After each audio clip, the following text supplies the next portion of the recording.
อันนี้ก็จะมันไปส่งคืนเขาเจ้า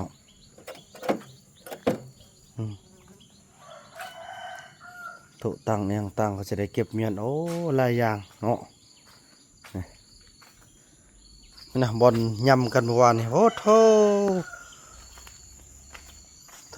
ดูพี่น้องเลยเนาะดีใจพี่น้องเลยผ่านจุดนี้ได้ไหมบอลคนลิ้นเนาะพี่น้องก็ถือว่าสมควรพี่น้องเนาะคือว่าจะเป็นงานเล็กงานน้อยแต่ก็สำเร็จไปแต่จริงโอ้พี่น้องม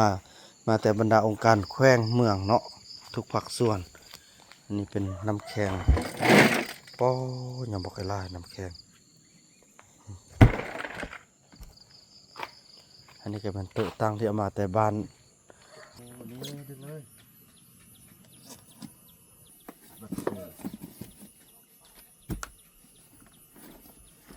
ต้องเนาะ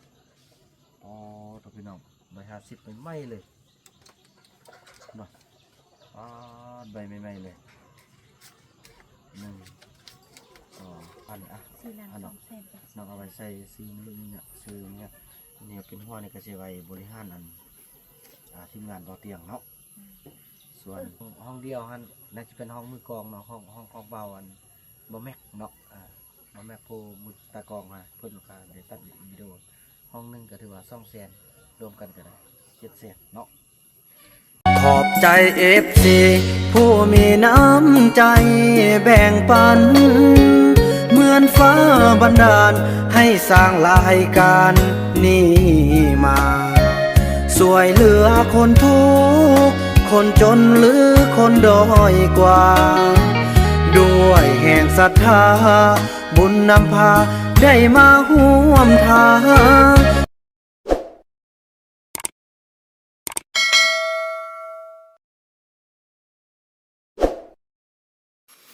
สบายดีท่าผสมเนาะสบายดีภาพบรรยากาศในยามเช้าอยู่ที่หมู่บ้านพอตรงเหลืองป้าตัวพี่น้องนี่เบียร์มักม่วงมันกำลังออกเนาะจะได้ยำไปเพาะเอาไว้พี่น้องเอ้ยเมื่อวานก็ถือว่าจบงานไปยังจบงามพี่น้องเอ้ยเนาะก็ถือว่าป้า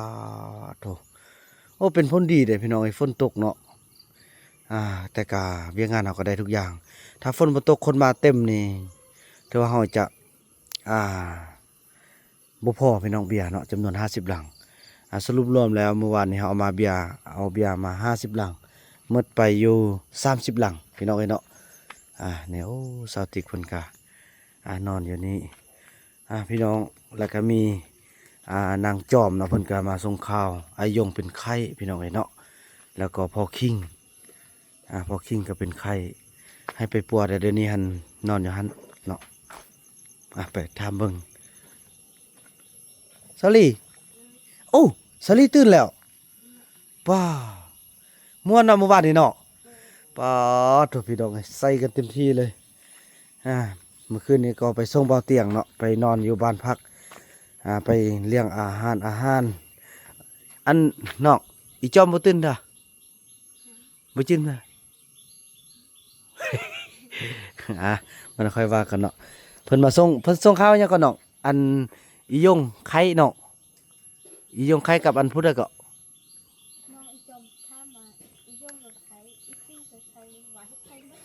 2 คนนั่นแหละนึงเบิ่งวันนั้นอาจจะเอายาไปให้กินเนาะเฮาแล้วเวียกก่อนเนาะเมียนหมดนี่ก่อนก็ถือว่าเบานูนไปนำพี่น้องนำก็บ่ได้มาก็ถือว่าเห็นแต่นางจอมเนาะแล้วก็มาส่งข้าวว่าบุญยงเป็นไข้แล้วก็พ่อคิงเป็นไข้มาก็แม่นมาบอกมาขอความช่วยเหลือและให้เบาบุญนำเข้าไปปิ้นไปปัวแล้วแต่เบาบุญนำก็ยังคาทีมงานของเบาเตียงเนาะเพิ่นก็สิมายามนี้แล้วก็พาเพิ่นไปช่วยคนทุกอย่างเนาะครอบครัวทุกอย่างเนาะเสียดายพี่น้องบ่มีเวลาที่ว่าจะไปนำเบาเตียงหลายเนาะแต่ก็บ่ว่ากันเนาะเมื่อวานนี่ก็มีพ่อแม่ทางฝั่งไทยเฮาโอ้ยพี่น้องเอ้ยมื้อนี้เพิ่นก็ไปนอนอยู่อันนั้นเนาะอยู่ปักหลายไปนอนนำบ่าวสักจึกพาไปนอนอยู่พุ่นละโอ้อันนี้ก็เป็นผักนางเลิศผักนางเลิศนี่เป็นบนโคยูโคกินพี่น้องเอ้ย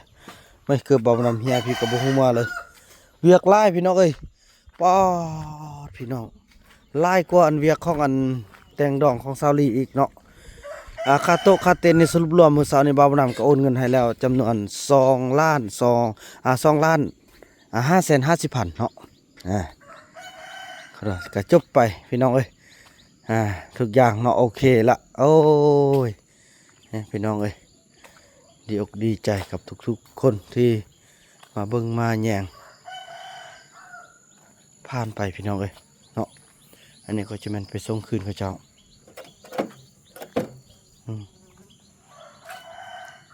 โต๊ะตั้งเนี่ยตั้งก็จะได้เก็บเมียนโอ้หลายอย่างเนาะนะบอลยำกันเมื่อวานนี่โอ้โธ่ดูพี่น้องเอ้ยเนาะดีใจพี่น้องเอ้ยผ่านจุดนี้ได้ไหมบอลคนลิ้นเนาะพี่น้องก็ถือว่าสมควรพี่น้องเนาะคือว่าจะเป็นงานเล็กงานน้อยแต่ก็สำเร็จไปแต่จริงโอ้พี่น้องมาแต่บรรดาองค์การแขวงเมืองเนาะทุกภาคส่วนอันนี้เป็นน้ำแข็งป้อยังบอกไอ้ลายน้ำแข็งอันนี้ก็เป็นโต๊ะตั้งที่เอามาแต่บ้านของอันพ่อแม่สาวนกแล้วก็ทางของการบ้านเนาะโอ้คอนตีได้นี่นะบอกก็จับเมียนก่อนโอ้จะได้เก็บคืนโอ้ลายยากพี่น้องเวียกมานี่ดอกไม้ดอกไม้ธรรมศาสตร์โอ้ดอกไม้ย่างพร้อมเอ้าก็ไม้แถวนี่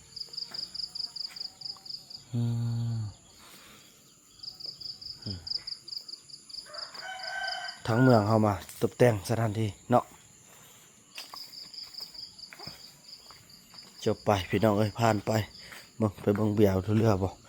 เพราะเมื่อวานนี่กับเบียร์กะเขาเจ้าลักเอาไปเสื่องไว้อยู่เทิงหุ่น1 2 3 4เป็น10พี่น้องเอ้ยเนาะบ่เฟืองก็พอบ่เฟืองเห็นแล้วก็บ่บอกแค่ได้แต่เคยไล่เห็นพี่น้องเอ้ยเนาะลังหนึงก็250,000บ่นำเบาเด้มื้อเช้านี่เอามาเฮ็ดเวียกพากันนั่นเด้อซื่อสัตย์ต่อกันเบิ่งแย่งเวียกเด้อบ่แม่นสิมานำพาเขาเจ้าเฮ็ดแนวบ่ดีเด้เว้านำก็ว่านี่แหละบ่แม่นเห็นแก่กินคิดว่าลังหนึงก็250,000 2ลังก็500,000ละ500,000ซื้อข้าวก็ได้เป็นซอบละซื้อข้าวกินได้เป็นอาทิตย์แล้วเว้านำก็ว่าไปนั่นแหละ2ซ้อนเนาะทุกอย่างคือว่าแหละพี่น้องเอ้ยเนาะบ่เฟืองกะคนบ่เคยเข้าสังคมเนาะเฮาก็ได้สอนไปเนาะเพื่อให้ฮู้จักสังคมให้ฮู้คือเมื่อวานนี้เบานำด้าเลยเนาะเบานำไปนั่งกินนำทางพนักงานเมืองเนาะนั่งกินทางพนักงานเมืองแต่แล้วพวกเกี่ยวกับมาซอดตำจอกแล้วก็เว้าหุ้นเว้าพี่ยังตั้งเว้าจังซั่นสิเฮาว่าอ๋อมันบ่แม่นแนวนะผู้ใดบอกเจ้ามานี่ว่าเจ้ามาแนะนำแต่ว่าคนงานค่อยน่าจะสิมานั่งกินค่อยยังค่อยเฮ็ดเวียกกับเมืองกับแข้งค่อยนั่งลมเขาจะสิมาเสือกหยังว่ามันเว้าเลยพี่น้องเอ้ยโอ้ได้สอนหลายอย่างเว้าปานนั้นบ่ฟังได้เพิ่นเมามาแล้วว่าจังซั่นสิเฮาเอาดีๆได้คันบ่ฟังความสิตัดเงินเดือนได้ว่าสิจึงไปเว้าคำว่าตัดเงินเดือนล่ะจึงแม่นจึงฮู้พี่น้องเอ้ยจึงฮู้ว่าตัวเองอยู่ในระดับที่เป็นลูกน้องอยู่ระดับที่ตัวเองเป็นคนงานมาเฮ็ดงานรับจ้างเว้านำว่าไปทางอื่นแหมค่อยบ่ได้บอกเจ้ามานะค่อยล้มเวียกนะเจ้าสิมาล้มเวียกหยังว่าจังซี่ไปเนาะก็บ่ฟังจังซั่นแหละซ่อนกันไปพี่น้องบ่ซ่อนก็บ่ฮู้เนาะไปบัดนี้สิได้ไปแกะเบิ่งบัดเซิร์นก่อนพี่น้องเนาะแล้วก็สรุปรวมว่าเฮาสิเลือเท่าใดเฮาสิบ่พอเท่าใดเนาะถามว่าเลือเนี่ยบ่มีดอกพี่น้องเอ้ยแต่ว่าได้มาเท่าใดก็เป็นการช่วยกันเนาะช่วยกันลบค่าของอยู่ของกินเนาะเพราะว่าสิแขวนเบานำก็เอาอยู่4 ล้านกว่า 4 ล้านกว่า4 ล้าน5 ล้านนี่ประมาณนี้แหละพี่น้องเนาะเนาะมีอันใส่กล่องอันนั้นเด้อันบัดเซิร์นเอามาแกะเนาะแกะเบิ่งก่อนพี่น้องเนาะว่าสิได้กันเท่าใดพอลบหนี้ลบสิ้นกันไปนี่อ่านว่าเป็นแน่นอนแต่ว่าบ่เป็นล้านแล้วก็อย่านี่มาแล้วบัดเซิร์นพี่น้องเนาะไปบาทนี่แกะบัดเซิร์นกันเนาะบัดนี้เนาะครั้งแรกที่เบานำและสนุกมีทำงานมีบัดเซิร์น มีกล้องบัดซื้อ ก็บัดเซิร์นแต่ก็เป็นของตัวเองจะเพื่อพี่น้องผลงานตัวเองจะเพื่อกับซับของงานนั่นแหละเนาะ เขาไข่ซะ น่าจะเบิ่งอันนี้ป้อนเนาะนี่นะที่เป็นประตูดึงเดี๋ยว มีเข้มนะ โอ้นี่ดึงเลย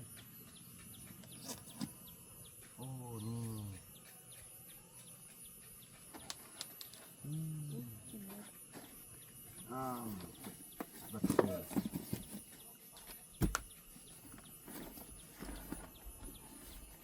กระจุกนำเลยบ้า บัดเซิร์นลอยไปอันนี้เป็นเงินที่ก็จะมองแล้วก็ป้อนเข้าพี่น้องเลยป้อนเข้าเลยเนาะ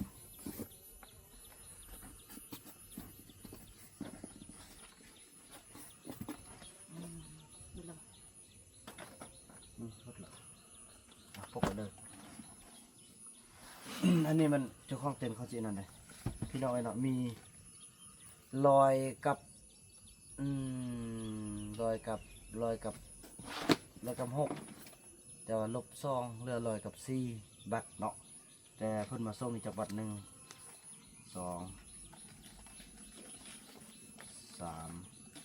4 5 6 7 8 9 10 11 12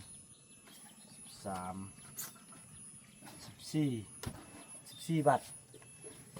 14บาทแต่ว่าเมื่อวานเราก็ดีใจที่พี่น้องได้ครับพ่อคำนำก็300กว่าโลเลย100 โลแล้วมันขายเขาอีพ่อเนาะเดี๋ยวกองเขาอีพ่อเขาบอกมานำเลยแหละข้อ11เนาะมันก็มอบอัน100 กิโลเนาะแต่ว่าจะได้ไปเอานี่200,000นะนับเป็นหัวล้านเลยจ้ะ3อันนี้บัตร10,000อันกันเนาะบ้างบัตรเส้นที่1ท่านนางคำปันเลียงสวัสดิ์อำนวยการโรงเรียนเนาะปฐมบันกลางอันนี้ก็พร้อมโดยคณะก็เป็นเรื่องอะไรเนี่ยก็เป็น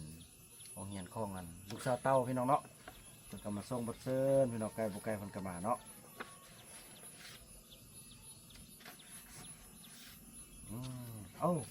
เมื่อวานนี้มีอันบัตร1อันน้ำปุ่นในใส่ เลยอารมณ์ลูกเลย เราเพิ่งดู เดี๋ยวมึงสอกไว้ มีบัตร1ก็เขาไปฮับเอาเบาเตียงแล้วเพิ่นส่งบัตรเสิร์นให้เนาะ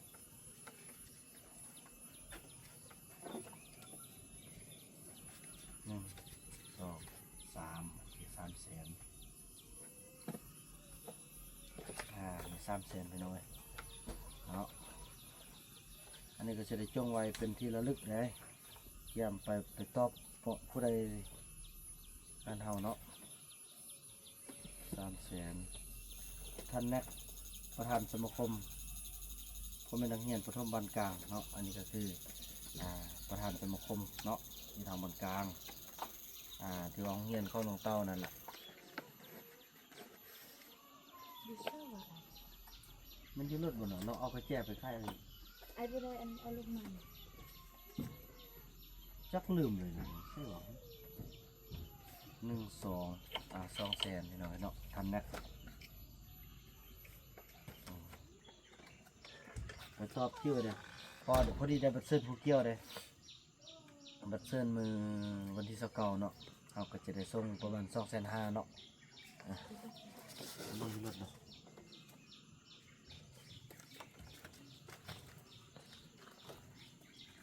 อันนี้แหละมันปกติกลุ่มเก็บผลสะอาดเนาะ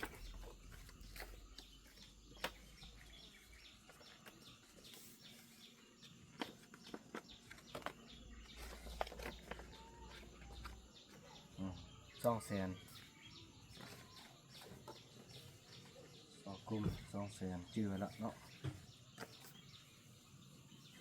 ข้อ11ก็ห้อยพื้นใหญ่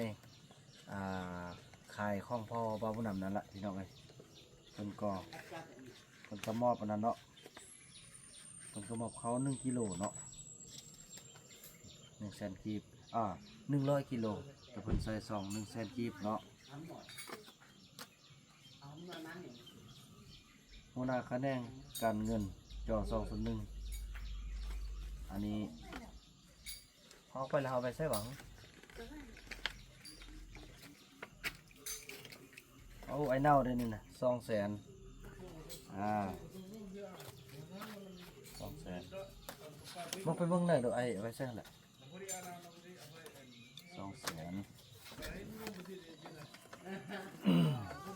พอไม้รักเขากับบ่แม่นว่าสินั่นเนาะเพราะว่าเนื้อใดเขาก็ต้องได้เฮ็ดแหละเพื่อให้โครงการเฮาสำเร็จเนาะทานหัวหน้ากองห้อย252อันนี้ชื่อสารเนาะ200,000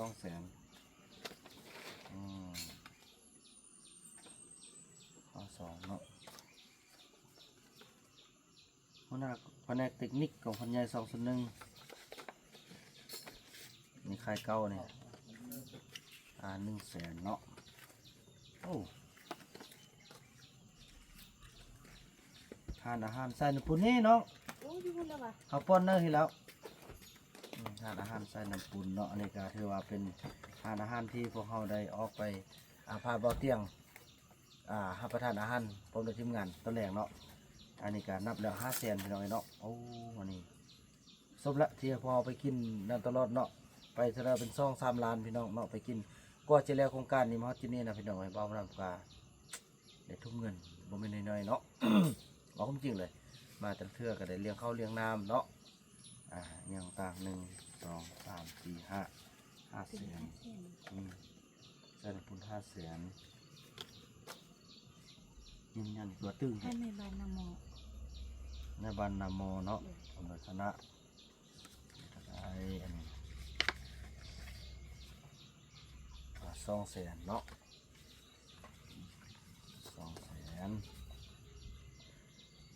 เส้นบัวบันพูนทอง ทำเชื่องบัวอันนี้พูดอะไร200,000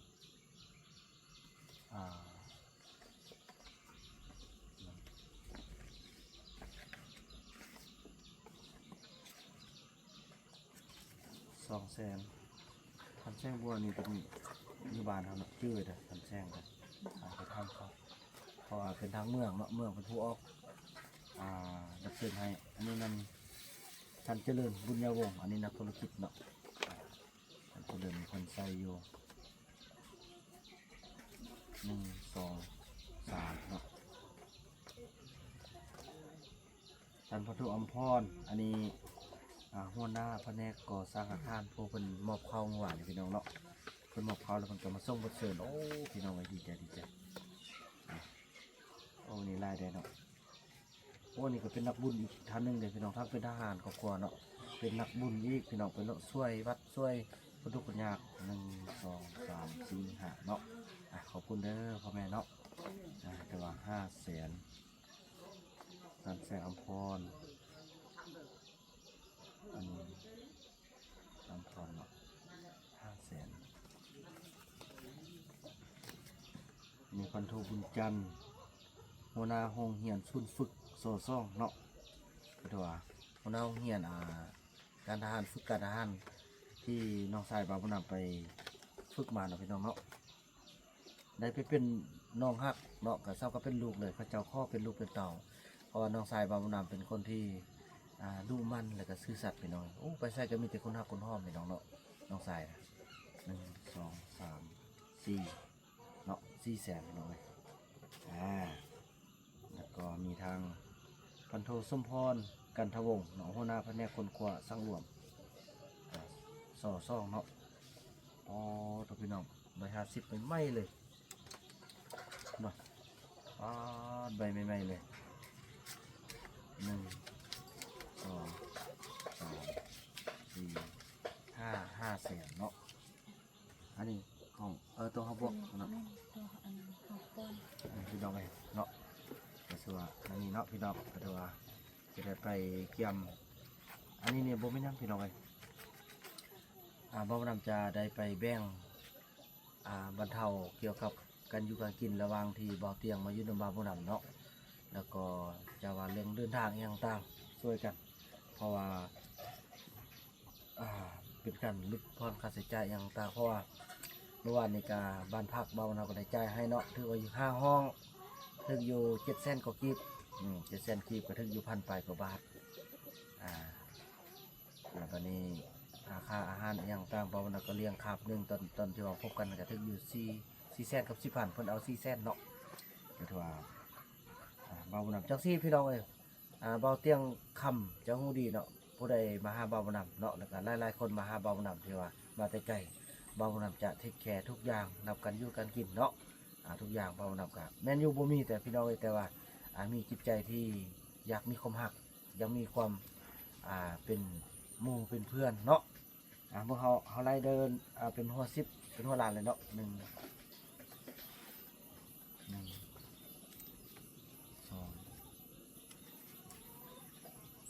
มา50คนเนาะ2 3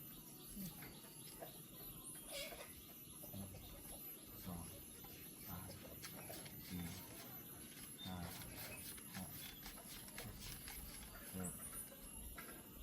7 8เส้นเลย นอนนับเอาเราเส้นนี้ให้เป็นหัวหลานก่อนปัญหาเลือดเราจะมาบอกได้ตัว 1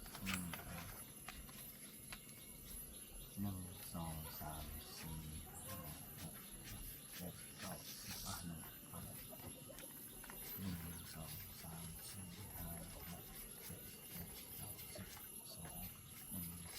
10 2 1 2 3 4 5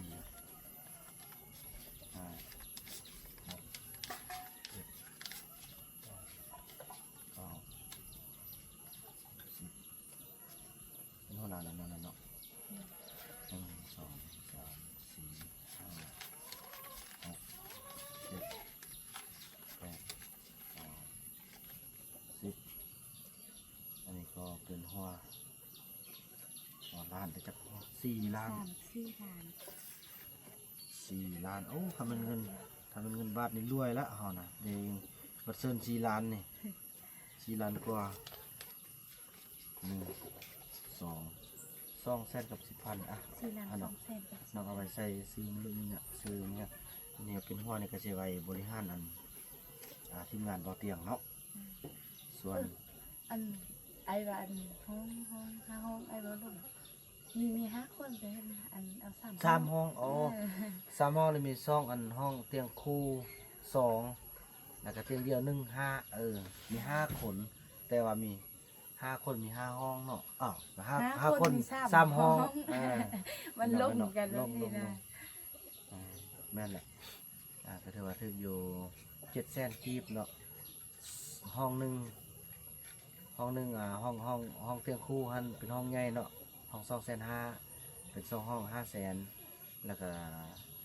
ห้องเดียวหันน่าจะเป็นห้องมือกองเนาะห้องเบาอัน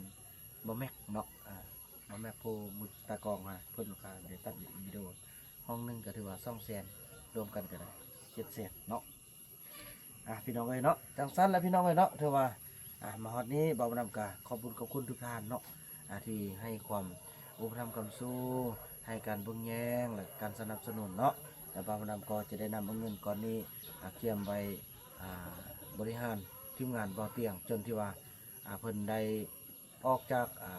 แขวงนี้ไปและไปหาเวียกใหม่เนาะเพราะว่าเพิ่นตั้งใจสิมาช่วยทั่วลาวเหนือเด้อพี่น้องส่วนที่เพิ่นอยู่นำเฮาก็จะได้เบิ่งอย่างดีที่สุดเนาะก็บ่เกินประมาณ30,000เด้อเพิ่นสิอยู่หรือว่า20,000เด้อก็ผ่านไป1 มื้อแล้วเนาะแต่ว่ามื้อนี้บ่าวนำก็สิได้มอบเวียกให้สาวนกเบิ่งอย่างต่างอยู่นี้ส่วนบ่าวนำก็จะได้ไปนำทีมงานของบ่อเตียงไปมอบช่วยเหลือผู้ทุกข์ยากเนาะพี่น้องเนาะถือว่าจังซั่นแล้วพี่น้องคลิปนี้บ่าวนำและสนุกขออนุญาตจบคลิปกันเพียงเท่านี้ก่อนแล้วก็พบกันใหม่ในคลิปต่อไป คลิปนี้บ่าวผู้นำขอกล่าวคำว่าสบายดีเด้อเนาะมาเก็บเครื่องบ้านนี่อันนี้ก็เบิ่งอันนี้เนาะเอาเมียนเด้อตัวนี้เด้อเมียนอันนี้เขาจะได้เบิ่งรายชื่อเขาได้ผู้ใดมาตอบผู้ใดมาอีหยังตอนน้ำล่างก็จิยังมีได้อพี่น้องกันเนาะอันยังมีที่ผู้เพิ่นจะมาส่งน้ำล่างอยู่พอเมื่อวานนี่ฝนตกขึ้นมาบ่ทันเนาะแต่มื้อนี้เขาก็ได้4 ล้านไป4 ล้าน2 แสนกับ10,000เนาะแม่นบ่จังซั่นเนาะพี่น้องเนาะ4 ล้าน2 แสนกับ10,000 กีบนั่นแหละ